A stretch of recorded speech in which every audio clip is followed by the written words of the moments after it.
Thank you, Will. Next, I have Mara Walsh, who's going to speak to us. She is currently in the House of Representatives until the beginning of December, when she will finish up her term. And she has a podcast called We Can Fix It that talks about fixing things, I think. And when I was putting this together, I thought, you know, she is one mom who is like not going to stand for bullies, and that's what we're dealing with here. So I definitely want her to speak on this. So thank you for coming, Maura.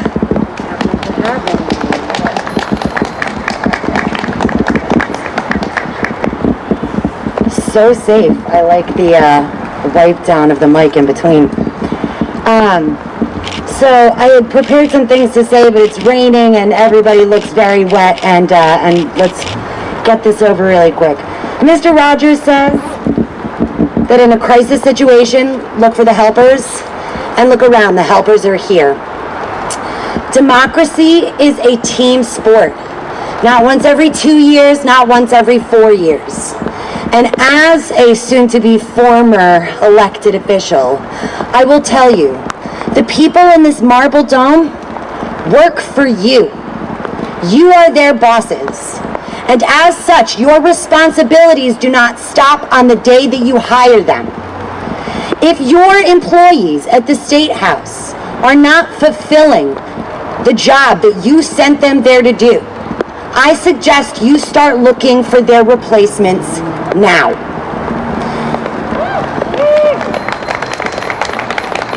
Police brutality is something that should be a no-brainer, right?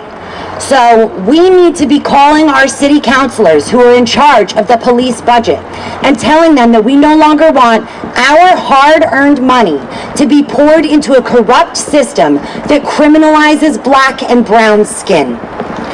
I don't care if your moped is unregistered. I don't care if you flip a cop the bird. I don't care if you punch a kitten in the face. The sentence for those crimes is not a hospital stay. Period. Period. I have had boyfriends and best friends arrested for selling the same marijuana that State House insiders now sell handcuff-free. We have a system that is designed to keep black and brown people oppressed and exhausted. Brooklyn is right. The time for reform has passed. The time for revolution is now. And what we need to remember is that we are the leaders of this state, not the people in the marble dome behind me. We are the leaders of this state, and as such, we have a very serious responsibility. So, police abolition requires that we no longer be apathetic to the plights of our neighbors. It requires that we white women don't call the police on black people for existing because it makes us scared.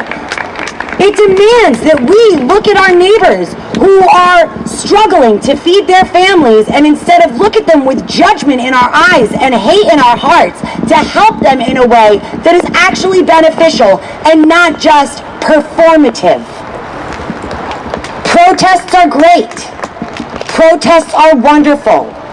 Emailing your city councilors and holding them accountable is better. Running food drives to make sure that kids who aren't getting free lunch during coronavirus can eat is better.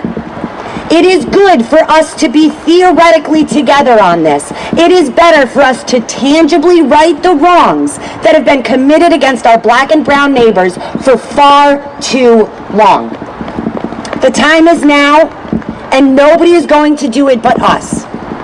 So instead of relinquishing responsibility to the employees that we hired, we need to go ahead and be better bosses and take the initiative and make sure that our employees are doing what we sent them here to do.